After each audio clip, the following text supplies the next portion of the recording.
예, 두 번째 시간을 시작하도록 하겠습니다. 이제 14장 부분 들어갈 텐데, 똑같이 이제 14장 부분은 배전선로의 관리와 보호입니다. 그래서, 제가 보기에는 12, 13장에는 시험이 잘 안 나오는데, 14장은 반드시 나옵니다. 여러 가지 유형들이 문제가 있는데, 아까처럼 전압 조정 방법, 발전기 쪽에서 전압 조정하는 방법, 그다음 변전소 쪽에 전압 조정하는 방법들이 체계에 나와 있고요. 그다음 전력 품질 쪽에 이제 풀리크하고 고주파에 대해서 나와 있는데 이런 부분들도 각각 25점짜리로 나올 수 있는 문제고요. 그다음에 이제 역류 계산하는 방법들, 콘덴서 용량 계산하는 방법들에 대해서 25점짜리로 나옵니다. 또는 간단하게 해서 뭐 10점짜리로 나올 수도 있고요. 최근에 이제 콘덴서 용량 계산했던 문제들이 안 나왔습니다. 근데 이제 역류 요금 바꾸고 이런 부분들도 있으니까 그런 내용들도 참조를 하시면 될 것 같고요. 배전선로에 대한 손실 경감 대책도 최근에는 나온 적이 좀 별로 없습니다. 하지만 그런 부분들도 나올 수 있는 부분이고요. 그 다음에 보호 쪽, 배전선로 보호하는 부분들도 최근에 안 나왔으니까 한번 나올 만한 때가 된 것 같고요. 배전 자동화 이런 부분들은 최근에 바로 전 시험에서도 IPCS 해가지고 변전소 자동화 쪽이 나왔으니까 이런 배전 자동화 쪽도 나올 수가 있는 거고요. 그러니까 여기 있는 문제들은 지금 최근에는 많이 안 나왔는데 고주파하고 전압 조정 방법 이런 것들을 제외해놓고는 나머지는 좀 안 나왔던 문제들이 많이 있습니다. 하지만 그 전에 이제 나왔던 출제 빈도수가 있다 보니까 얼마든지 나올 수 있는 항목이기 때문에 그런 부분을 중점적으로 해서 봐주시고요. 자료들도 그 안에 있는 자료들을 좀 더 보시면 될 것 같습니다. 14장 이제 배전선로의 관리와 보호 보시면 전압 조정하는 방법이 어디냐? 그 변전소에서 ULTC를 이용해서 전압 조정하거나 모선의 전압 조정기를 하거나 급전선의 전압 조정기를 하거나 이게 뭐였죠? 모선 전압 조정기, 급전선 전압 조정기? SVR이죠. 저번에 이제 PVR로 했는데 모선에 SVR을 달아가지고 모선 전체를 전압 조정을 하는 방법이 있고 급전선에 SVR을 달아가지고 급전선마다 전압 조정을 한번 하는 방법이 있고 모선과 급전선을 다 같이 전압 조정하는 방법이 있다라고 이제 설명을 드렸는데 이걸 그림을 그려주셔야 된다는 얘기죠. 뭐든지 배전선 쪽에 이제 승합기를 사용을 합니다. 승합기가 단상 승합기, 3상 V결선, 3상 델타 결선.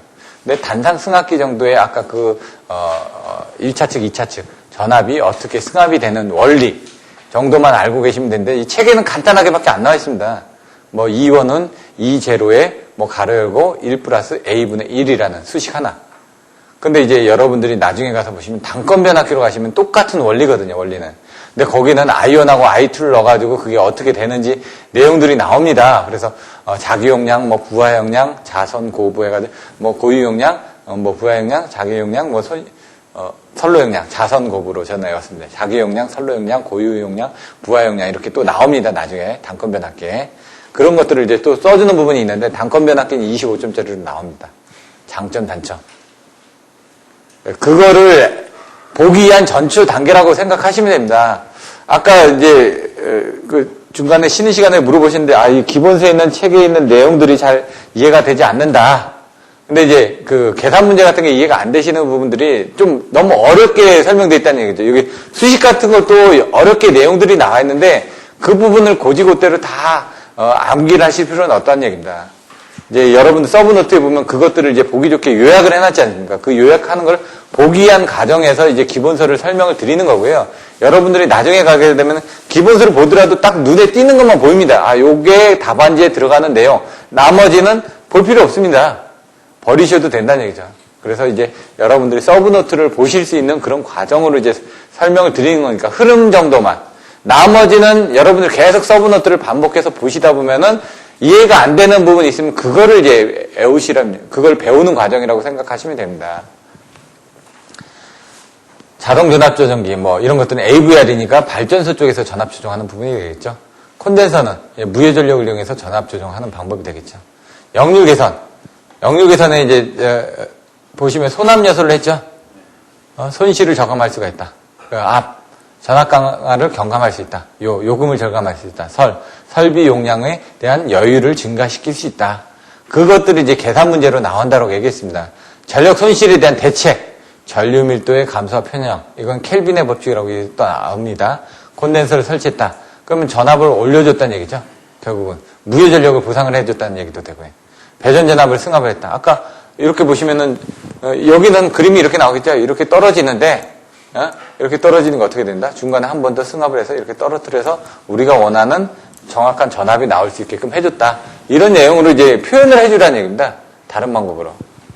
그리고 배전선로의 승합과 보호 부분이 어떻게 되냐? 배전자동화 이렇게 나와 있죠. 이렇게 보시면은 되고, 그 다음에 또 여기를 보시면은 조금 내용이 좀 늘어났죠. 앞에서는. 거기 중요한 부분만 적어 놓은 거고, 사실상은. 그 세부적으로 보면은, 여기에 나와 있는, 요게 조금 더 좋은 부분이 왜냐면 챕터의 제목이 나와 있습니다. 빨간 펜. 여러분 보면 이렇게 색깔로 이렇게 좀 그어야지 눈에 잘 보이니까, 배전선로의 관리와 보호다. 그래서 제가 항상 대제목하고 여기 그 중제목 정도는 여러분들이 머릿속에 넣어 놓으셔야지만 나머지 소제목들이 생각이 날 것이다. 전압 조정과 역률 개선과 전력 손실과 배전전화 승합, 배전선로의 보호, 옥내 배선의 보호, 옥내 배선 접지 공사. 이 부분들을 지금 그 얘기를 했다는 얘기입니다. 앞에서 이제 설명드렸던 것도 그런 내용들만 간단하게 설명드렸죠. 앞에서는 이런 게 있다라고 얘기했고, 그 안에 뭐가 있냐? 전압 조정에는 전압이 유지 기준, 전압 조정을 왜 해야 되는지, 그 하기 위한 방법들이 뭐가 있는지, 그 전압 조정을 하는 부분들이 각각의 그 발전, 송전, 변전, 배전, 주상, 변압기 등에서 어떻게 이루어지고 있는지 그런 것들을 보고 있는 거고요. 그다음 변전소를 전압 조정하기에 필요한 그 장치들이 뭐가 있는지, ULTC, SVR, IR 이런 것들이 있는데 IR 같은 거는 사용을 거의 안 하고요. SVR을 이용해서 모선 전압 조정을 하거나 급전선 전압 조정을 하거나 통합해서 할 수 있는 부분이 있다. 이렇게 나왔고요. 배전 변압기 전압 조정은 탭을 이용하는 방법밖에 없다. 그래서 5개의 탭이 있는데 그거는 NLTC이기 때문에 부하를 죽여놓고 탭을 해야 된다. 아니면 별도로 이제 승합기를 달아주면 된다. 단상 승합, 삼상 V 결선 승합, 삼상 델타 결선 승합 등에 대해서 책에 내용이 나와 있다. 전압 변동과 플리커 해가지고 플리커가 뭔지 델타 V10을 해가지고 간단하게 뭐 100%의 깜빡임 개수, 80%일 때 깜빡임 개수 이렇게 나와 있습니다. 플리커가 델타 V10이라고 했는데 V10입니다. 써니10이 아니라 V10이라고요. 그래서 제가 요즘 좀 보는 것들이 2차 세계대전 V 딱 생각하면 2차 세계대전 당시에 V1, V2, V3라는 로켓이 있었습니다. 독일에. 처음에 만들었던 V1이라는 로켓은 어떻게 하냐면 그 비행기처럼 이제 날개 달아가지고 날려보냈다는 얘기죠. 왜냐면 공습을 하는데 폭격기가 날아가서 공습을 하는데 하도 이제 전투기에 당하니까 폭격을 제대로 못하니까 얘네들이 생각했던 게 그 다음에 이제 V1이란 그 비행기처럼 생긴 거에다가 앞에 그러니까 그 폭탄이 있는데 폭탄의 위에다 이렇게 그 펜 같은 걸 달아가지고 폭탄을 그냥 미사일처럼 해가지고 그냥 쏴서 날려보낸 겁니다. 지금 뭐 문제가 되어 있는 방사포 같은 건데 그런 식으로 이제 날려보냈다는 얘기죠. 걔 사거리가 한 150km 정도 되는. 그래서 왜냐면 그 독일하고 이제 뭐 영국하고 프랑스하고 다 가까우니까 그쪽으로 이제 날려보냈는데 그러다 보니까 얘네들이 더 머리를 써가지고 V2라는 로켓을 만들었습니다. 그게 탄도미사일입니다. 이렇게 딱 세워놓고. 그래가지고 얘는 V1 같은 거 옆으로 날아가니까 속도가 뭐 한 300km, 뭐 얘가 한 900km 정도 나오나? 이 정도 나왔었습니다. 근데 얘 같은 경우는 올라가니까 여기서 이제 땅을 박차고 대기권까지 올라갔다가 그 다음에 대기권에서 떨어질 땐 그냥 자유낙하하는 거거든요. 그러니까 여기서 올라갔다 속도는 한 5,000km, 5,000km, 6,000km 정도의 속도로 올라간다는 얘기죠.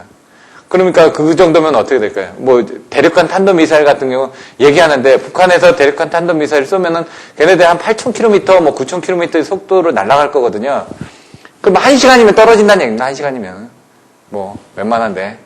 예. 그러니까 이제 미국에서도 이제 그거에 대해서 관심을 가지는 거죠. 왜냐면 1시간이면 날아오는데 요격을 제대로 못하면은 왜냐면 떴을 때 요격을 못하면 떨어지는 걸 요격하는 건 힘들거든요. 그래서 위에 있을 때 요격을 해줘야지만 되니까. 그래서 그런 것들이 문제가 된다는 얘기죠. 그래서 뭐 V하면 저는 막 그것도 생각하고, 그러니까 공부하다가 잘 안 되면 그냥 그런 것들도 보면 이 V는 여기도 V가 있고 저기도 V가 있고 이런 식으로 머리를 한번 돌려보시라는 얘기입니다. 전압 변동과 플리커. 그래서 델타 V10이라는 거는 아까처럼 그림 같은 거 옛날에 만화책 보시면 이렇게 그 종이 같은 데에 그림 막 똑같은 거 그려놓고 빨리 돌리면 막 그림이 움직이는 것처럼 보였죠? 마찬가지로 이런 겁니다. 이제 사람의 눈은 1초에 24번 그러니까 보통 30번 이상 정도만 움직이면 얘가 움직인다라고 봅니다. 근데 여기 보시면은 델타 V10이라는 건 10번이라는 얘기입니다. 10번이 움직여도 사람이 느껴지는데 30번을 느끼면은 30번 이상 움직이면 얘가 그거를 자연스럽게 움직인다고 느끼는데 10번만 움직이니까 뭔가 찌찌찌찌 막 왔다 갔다 한다는 얘기죠. 그러니까 그 시감도 개수라고 하는데 눈이 봤을 때 되게 필요한 겁니다. 아예 많이 움직이면 얘가 편하게 움직이는 것처럼 자연스럽게 보여지는데 중간중간 끊어져서 움직이니까 얘가 뭐 섰다 갔다 하면은 중간중간 쟤 왜 그러지 이렇게 보지 않습니까? 그냥 자연스럽게 지나가면은 그냥 지나갔나 보다 이렇게 생각하는데 그것처럼 얘도 전등이 깜빡이는 게 델타 V10 10번 정도가 깜빡이면 눈이 피로해진다는 얘기입니다. 그래서 그 시감도 개수라고 해가지고 델타 V10으로 표시를 하는 걸 이제 플리커라고 얘기하는 거고요. 그 플리커에 대한 부분들을 방지하기 위한 부분들. 플리커라는 건 어떻게 전압, 강화란 얘기입니다. 전압 강화가 일어나는 부분들이 뭐냐? 전기로라든가 아크로든 그런 것들을 지졌을 때, 그때 전압 변동이 생기면서 그게 떨어진다는 얘기입니다. 그래서 그게 이제 전압이 100%일 때, 뭐 80%일 때 시감도 개수를 책에서는 그림으로 그려져 있고, 여러분들이 만약 플리커라는 내용이 나오면 델타 V10이라는 걸 반드시 써주셔야지만 됩니다. 한전에서 사용을 하고 있기 때문에. 물론 그 외에 IEEE 규격에 의한 방법들이 더 있긴 한데, 한전에서는 일본의 거를 쫓아가다 보니까 일본이 델타 V10을 사용하고 있거든요. 계측기를 사시더라도 여러분들 계측기가 델타 V10이 안 되는 게 있습니다. 그냥 전압 변동에 대한 것들은 계측이 되는데, 그런 것들도 이제 알고 계셔야 되겠죠. 플리커 경감 대책, 전력 공급자 측에서 경감을 어떻게 되는지, 수용가 측에서 전압 어떻게 되는지. 아까처럼 떨어지는 걸 방지하기 위한 부분입니다. 전압 변동을 방지하기 위한 부분. 전력 공급자 측에서는 어떻게 해주는지. 전용선을 분리를 한다든가 해가지고 그런 부분을 영향을 적게끔 만들어준다든가. 수용가 측에서는, 용량을 키워준다든가. 콘덴서 용량을 키워준다든가 아니면은 여러 가지 방법들을 사용하시면 되겠죠. 고조파 문제, 영향 대체. 이거는 고조파는 뭐 워낙 단골이니까. 예? 조금씩 K팩타 같은 게 아까 잠깐 설명을 했는데 K팩타라는 건 뭐냐? 기본 파분의 고조파 부분으로 나눠지는데 그 부분이 얼마나 그 고조파의 함유율이 많은지를 보여주는 팩타가 K팩타라고 보시면 됩니다. K팩타가 높다라는 건 그만큼 고조파를 많이 있다는 얘기고 변압기에서 K팩타라는 건 그만큼 고조파가 많이 생기면 발열이 많이 생기겠죠. 최근에 나왔던 부분이 뭐냐면은 밀양에 대한 그 철탑 그거 지금 뭐 한전하고 협의해서 잠깐 중지한다고 그렇게 나왔던 것 같은데 왜 그 사람들이 가서 데모를 할까요? 전자파 때문에 데모하는 거거든요. 그러면 이제 TV에서도 며칠 전에 나왔던 건데 그 헤어드라이기의 전자파 양이 얼마나 되는지 혹시 아시는 분? 예? 예? 얼마요? 그러면 TV의 전자파 뭐 가우스 뭐 이렇게 해가지고 하던데 TV 같은 건 0.1 정도 나옵니다. 그러면 헤어드라이기는 얼마나 나올까요? 예? 50 정도 나옵니다. 50. 이제 그게 이제 단위에 따라서 틀려지는데 50이라는 500배입니다. 500배. TV에 나오는 전자파보다 헤어드라이기가 500배 나온다는 얘기입니다. 핸드폰 같은 경우 20 정도 나오더라고요. 전기 면도기가 20 나오더라고요. 그건 뭐냐면 면도를 할 때도 전자파가 나온다는 거. 왜 그 전자파가 나올까요? 그게 여러분들이 알고 있는 파가 나온다는 얘기죠. 전자. 그게 바로 전자유도 현상이라는 얘기죠. 변압기 부분이 어떻게 되죠? 전자유도 현상이라고 했죠. 전류가 흐르면 코일에 전류가 흐르면 거기에 자석이 생기면서 자기장이 생기면서 거기에 역기 전력이 생기는 게 그게 전자유도 현상이라고 얘기를 했죠. 몇 번씩이나. 마찬가지입니다. 헤어드라이기는 하는 역할은 뭐냐면 코일이 감겨 있습니다. 전기를 흘리면 코일에서 열이 발생합니다. 그럼 밑에 팬이 있어가지고 바람을 불어줍니다. 그럼 뜨거운 바람이 나오는 겁니다. 그래서 그 코일에 전류가 흐르는데 그거를 머리에서 30cm 이상 떨어뜨려주면 안전하다고 그러더라고요. 30cm 떨어지면 이제 효율이 떨어지니까 다 머리에다 대고 하죠. 그래서 앞으로 하실 때는 좀 떨어뜨리고 그 다음에 여러분 핸드폰 쓰시다 보면은 핸드폰 쓰다 보면 얼굴이 뜨겁습니다. 왜 그럴까요? 여기서 전자파가 생기니까 그것 때문에 여기 지금 여러분 피부가 가열이 되는 겁니다. 지금 뜨끈뜨끈하게 그거를 가열한 게 인젝션 여러분 가스레인지는 불로 가열하는 거죠. 인젝션 부분은 어떻게 하냐? 실제로 전류가 흐릅니다. 밑에 그럼 전류가 흐르면 거기에 자기장이 생겨가지고 그거에 대해서 발열이 되는 겁니다. 근데 문제는 쇠로 된 것만 가열이 됩니다. 쇠로 된 거. 왜? 전자화되는 건 자화된다는 얘기거든요. 자화된다는 건 자기 성분이, 그러니까 플러스 마이너스 극성이 배열이 된다는 얘기입니다. 결국은. 그럼 여러분들이 주의하실 게, 그 알루미늄 같은 거, 그 인젝션 램프에다 물 올려놓고 끓이는데 안 된다고 하면 안 됩니다. 왜? 걔는 자화 성분이 안 됩니다. 전기는 흐르지 않는데, 금속이긴 한데, 자화가 안 된다는 얘기죠. 자화가. 예? 그래서 그런 것들이 틀립니다. 그래서 이제 그 자화가 안 된다는 건 어떻게 생각하시면 돼요? 전자석 있죠? 전자석이 안 된다는 얘기죠. 자화가 안 된다는 건. 그런 건 이제 쓰레기장 가보면 나옵니다. 쓰레기장 가서 보시면은, 이제 고철 같은 거 할 때 이게 쇳덩어리 가서 전기 흘려주면 걔가 전자석이 돼가지고 붙었다 떨어졌다 해서 놔두면 떨어지는 겁니다. 근데 알루미늄은 안 붙는다는 얘기죠. 그렇게 해서 골라내는 겁니다. 또. 자, 쓸데없는 얘기지만 여러분들 알고 계시면 또 도움 되니까. 역류 개선. 아까처럼 역류 개선하는데 부하 역류를 개선하게 되면 뭐가 장점이 있느냐. 소남요설. 변압기 배전선의 손실을 저감할 수가 있다. 예? 전압 강압을 경감할 수 있다. 요금을 점검할 수 있다. 설비 용량의 여유를 증가시킬 수 있다. 그러면은 이걸 관련된 문제가 나와 있습니다. 이 장에는.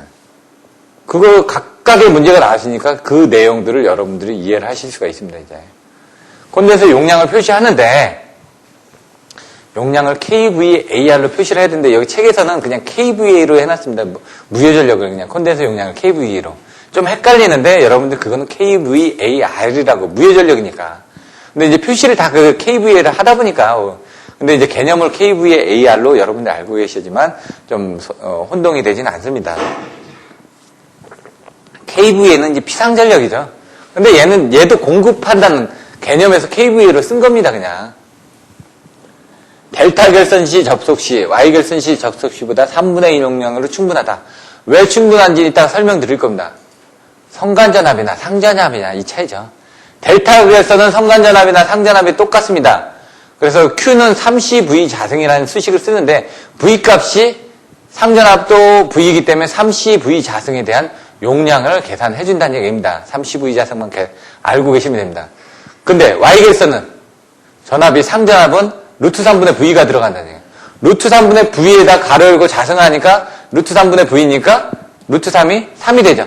3분의 V 자승에 앞에 3C가 있으니까 CV 자승이 된다는 얘기죠. 그래서 Y결선을 가면은 CV 자승만큼의 콘덴서 용량이 안 나오니까 여기서 보시면은 델타 결선 접속 시는 3배고 Y결선 접속 시는 1배밖에 안 되니까 충분하더라.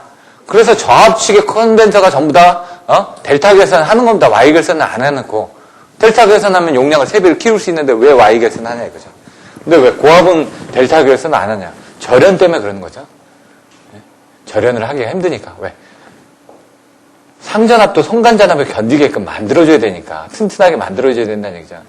그렇다 보니까 이제 고압은 Y결선을 해가지고 이중 Y로 해가지고 중간에 YI를 뭐 안에 저항으로 연결해 놓느냐 아니면은 그 콘덴서로 연결하느냐 중간에 MVS를 연결해서 중성점에 흐르는 전압이나 NCS를 달아가지고 전류를 이용해가지고 소선되는 것들을 감지하는 방법들이 있고요.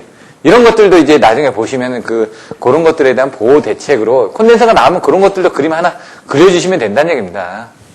여러분이 알고 있는 걸 자꾸 더 표현을 해주시라는 얘기죠. 여기 보시면 역률 개선형 콘덴서의 용량 계산. 이거는 역률을 계산하기 위해서 C 성분을 얼마나 투입을 해야 되냐. 지금 역률이 0.65인데, 지금 역률이 0.65인데, 지금 역률이 0.75인데, 역률을 얼마로 증가시키고 싶냐. 0.8이나 0.9로 증가시키고 싶은데, 그때 C 성분을 얼마를 넣어줘야 되느냐. 그러면은, 그림을 어떻게 그리냐. 뭐, 이렇게 그리는 사람도 있고요. 이렇게 그리는 사람도 있습니다. 근데 밑에 게 조금 더 이해하기가 쉽습니다. 그림 그리기가 쉽습니다. 요게 P고요. 요게 Q인데 역률은 뭐라고요? 코사인 세타니까 요 세타입니다. 요게 개선 전의 역률, 요게 개선 후의 역률. 개선 후의 역률로 가려면 어떻게 됩니까? 요만큼만 Q를 공급해주면 되겠네요. 그걸 계산한다는 얘기죠, 결국은. 역류 개선에 의한 설비 여유 증가. 이게 설비가 왜 증가될까요? 역류를 개선했다는 거는 사실상 S가 이렇게 있었는데 역률이 늘어났다는 거는 얘가 줄어들었다는 얘기죠. 그럼 원의 방정식 해가지고 얘가 보시면 이렇게 가죠. 이렇게 갔다는 건 얘가 보시면은 이렇게 갔다는 얘기죠. 결국은 이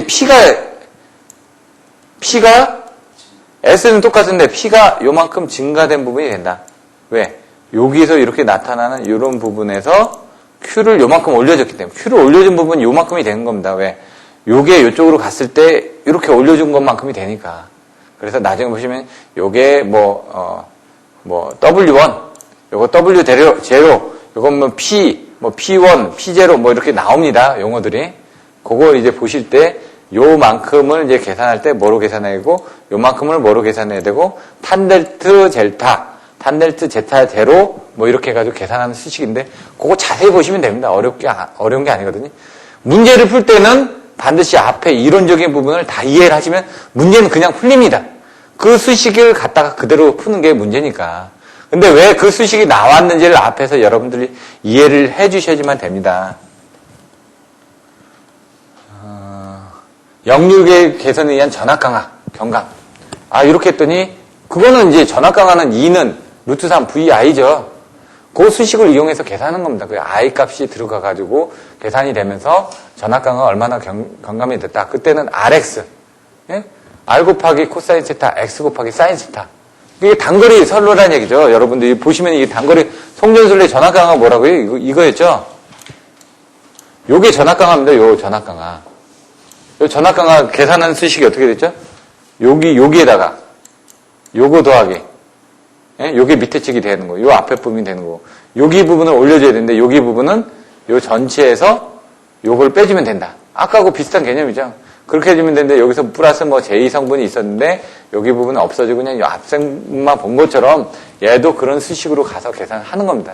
이 앞에서 다 설명드렸으니까 이제 제가 생략을 하겠습니다. 콘덴서 설치 장소의 선정. 이건 메인에 설치하냐, 분기에 설치하냐, 말단에 설치하냐. 메인에 설치할 때 좋은 점, 돈이 적게 들어갑니다. 조금만 설치해도 되니까. 말단에 설치하는 거, 효과가 좋습니다.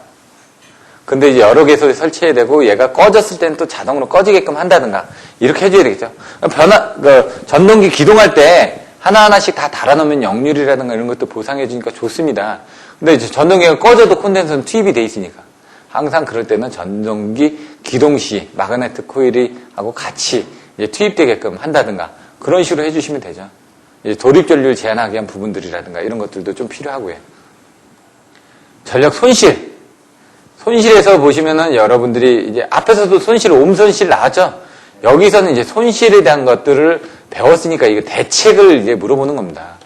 송배전 손실, 송전 손실, 경감 대책, 이렇게 나오는데, 송전 용량으로 나오죠? 거기 손실이라는 개념을 안 합니다. 왜? 송전선로 쪽은 원래 손실 없이 보내려고 했기 때문에 거기서 발생하는 손실은 아주 작다라고 생각을 합니다. 왜냐하면 R값이 아주 작거든요.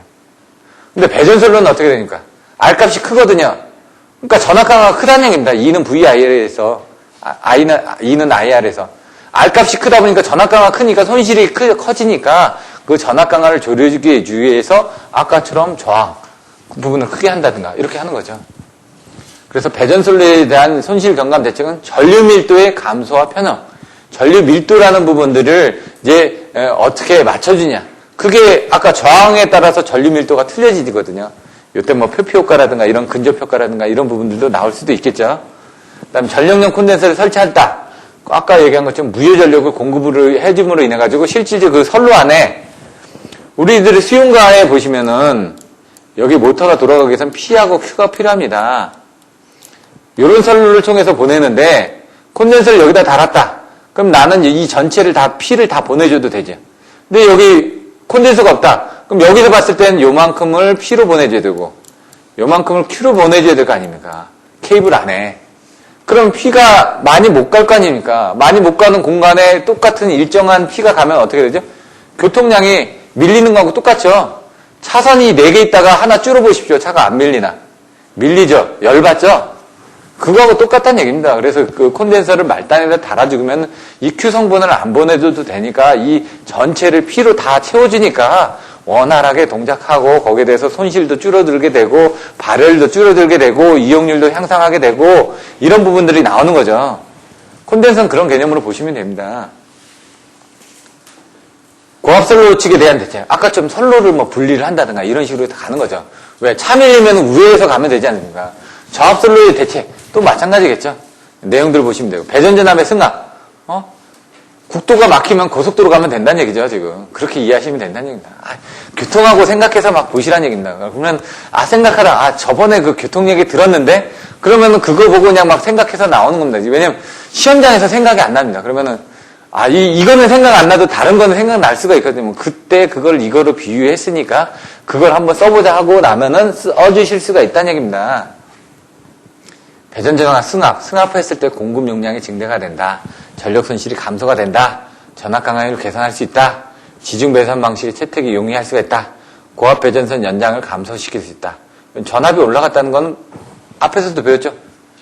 거리를 단축시킬 수가 있었고 손실도 줄여질 수가 있고 효율도 늘어나고 그런 부분들이 다 나와있다는 얘기죠, 지금. 그걸 한번 보시면 되고요. 대용량 전기기도 사용이 가능하다.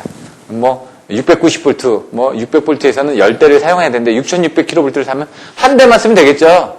왜? 전압이 올라갔다는 건 그 10대 쓸 거 한 대 써도 된다는 얘기죠. 기기들이 줄어드니까 손실도 줄어들겠죠. 기기 하나당 손실이 10%였는데 그럼 10대면 100%가 돼야 되는데 한 대니까 10%밖에 안 되니까 이런 식으로 생각하셔도 되고요. 여러분들이 그런 것들을 생각하셔가지고 막 써주시면 된다는 얘기입니다. 안전재책에서 이제 누전 차단기가 하나 나옵니다. ELB가. 심실 세동전류, 안전전류, 이런 부분들이 나오는데요. 요거는 한번 보시고 쓰시면 됩니다. 관연도 문제에 대한 것들 보시고. 배전선로의 보호. 이제 고압 배전선로 쪽의 보호 부분이 좀 나옵니다.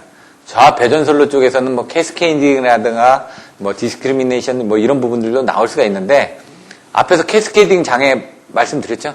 그래서 그것들을 방해하기 위해서 라인 퓨즈 같은 거 썼었죠. 여기는 그래서 이제 퓨즈가 나오는 겁니다. 저압이니까. 저압에서 차단기 떨어지고 이런 부분보다는 이제 퓨즈로 끊어진다는 그 개념을 여러분들 아셨으니까. 고압에는 뭐가 있죠? 차단기가 설치가 돼 있죠. 고압에서는 차단기 쪽으로 이제 보호를 하는 거죠. 그래서 여기 보시면 고압 배전선로의 보호는 차단기가 달려있다 보니까 차단기는 멍청한 놈 아닙니까? 걔를 뭔가 움직여주는 놈이 있어야 될 거 아닙니까? 그게 이제 바로 보호개전기라는 얘기입니다. 보호개전기가 검토하는 부분이 뭐냐? 단락이나 지락이죠. 이런 부분. 변압기 같은 거 보호하는 거. 얘는 주당 변압기이다 보니까 보호할 수 있는 거 보면 COS가 달려있죠. 스위치가. 컷아웃 스위치. 저압 캐치홀더. 이런 식으로 이제 스위치류가 달려있다 이거죠. 저압 배전선로는 아까 좀 자동 차단기가 있다 이거죠. 그게 이제 MC12 같은, ELB 같은 그런 자동 차단기가 달려있는데 그걸로는 이제 차단할 때 제대로 차단을 못 해주는 경우도 생길 수가 있기 때문에 추가적인 보호 장치를 달았다 이거죠. 그게 바로 퓨즈란 얘기입니다. 혼촉 방지를 하기 위해서 변압기 2차 측에 이종 접지를 한다. 근데 그거는 혼촉 방지판은 아까 그 몰드 변압기 같은 경우는요. 혼촉 방지판은 아까 그 진공으로 주입한 데 있죠. 거기 들어가 있습니다. 그리고 그 안에 보시면 플라스틱 같은 판이 하나 또 들어가거든요. 그건 그냥 절연판입니다. 절연을 좀 더 강화해주기 위해서. 혼촉 방지판이면 혼촉이 됐을 때 뭔가 돼야 되거든요. 근데 1차고 2차 부분이 어떻게 되냐면 그 권선 안에 들어가 있지 않습니까? 1차고 2차고 밖에 간다는 건 뭔가 그 절연이 깨져서 바깥으로 뭔가 연결이 된다는 얘기이기 때문에 그 몸체 안에다 사실상 집어넣어 놓습니다. 그리고 이 절연판 같은 건 뺐다 꼈다 해도 되거든요. 그건 깨지기도 합니다.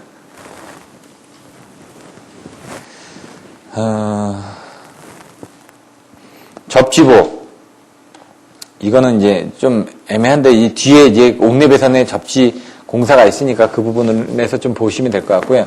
고저압 혼촉 같은 거 아까처럼 이제 사람이 접촉했을 때 이제 안전하게끔 하는 부분이 뭐냐? 그래서 이종 접지를 한다라고 돼 있죠. 변압기 같은 경우는 그 이종 접지 부분이 전압 상승 150V분에 이렇게 지락전류 해가지고 계산하는 수식이죠. 그걸 얘기하는 겁니다. 고저압 혼촉이라는 건 어차피 변압기를 얘기하는 거거든요. 현악기는 이정접지를 하니까 이정접지라는 거는 지락전류를 제한을 해주기 위해서 이정접지 한다는 얘기니까 여기서 혼촉사고 시 저합선의 전압 상승이 150V 이하로 되게끔 일산 지락전류를 사용하기 위한 접지 저항을 계산하는 부분이 바로 그 이정접지 저항이다. 이렇게 생각을 하시면 되죠. 예제 14-13에 UPS가 있습니다. 근데 CV, CF 하니까 콘스탄트 볼티지. 전압이 일정하다. 콘스탄트 프리퀀시. 주파수도 일정하다. 이건 UPS밖에 없거든요. VV, VVF. 베리어블 볼티지, 베리어블 프리퀀시. CV, VVF. 뭐 이런 것들도 있을 수가 있겠죠? 전압은 일정하고 주파수만 조정을 한다. 그거는 이제 특성들이 있죠. 옥내 배선을 보호하기 위해서 과전류 보호, 지락 보호, 절연 접지 보호, 감전 방지 대책인데 옥내 배선 같은 경우는 그냥 큰 의미가 없습니다. 왜 우리는 발성 배전하고 있는데 지금 집안에 이걸 왜 얘기하냐 이거죠. 이건 건축 전기에서 나오는 겁니다. 한번 보시면 될 것 같고요. 옥내 배선의 접지공사 이것도 사실 좀 중요하지는 않습니다. 근데 이제 10점짜리로 문제가 나올 수가 있습니다. 접지공사 왜 하니? 하고 접지공사 목적. 1종, 2종, 3종, 4종. 4종은 없죠. 특3종이죠. 예? 보시면 이제 고기도 살 때 이제 1++가 더 좋은 거예요. 1+가 좋은 거예요. 특 A가 좋은 거예요. 뭐 이런 것들 다 알아야지 맛있는 거 사서 먹죠. 이것도 마찬가지입니다. 1종, 2종, 3종, 특3종이다. 특3종은 뭐가 틀릴 거 아닙니까? 예? 그래서 뭐 15옴, 그 다음에 뭐 5옴 보통, 그 다음에 3종은 100옴. 그럼 특3종은 뭔가 틀리니까 얘도 15옴 이렇게 생각하시면 되죠. 접지공사의 시설 기준은 어떻게 되냐? 접지선 굵기는 뭐 계산해보면은 나중에 결국 기계적 강도를 고려해서 뭐 백스케아를 쓴다. 이렇게 나오거든요. 이거는 이제 백스케아를 쓰는 부분은 옥내 배선의 접지가 아니라 기계기구의 접지죠. 그래서 변전소에 설치하는 뭐 GIS, 외암의 접지선 굵기라든가 이렇게 나중에 계산하는 부분들이 나왔을 때 이런 내용들을 또 여기 있는 것들을 응용해서 쓰실 수가 있다는 얘기입니다. 예제 문제 정도만 봐주시면 됩니다. 14-15하고 14-16. 다른 거 안 적었습니다. 그래서 외암에 인체가 접속했을 때 대지전압. 그러니까 감전이 됐을 때 안전하게 하려면 어떻게 해야 되느냐 이 부분을 얘기하는 겁니다. 그러니까 배전 자동화, 코다스 시스템을 설명하는 부분이 나와 있고요. 이 정도 보시면 되고요. 14장 나와 있는데 이것도 빨리 한번 넘어가 보겠습니다. 지금 전압 조정하는 법, 발변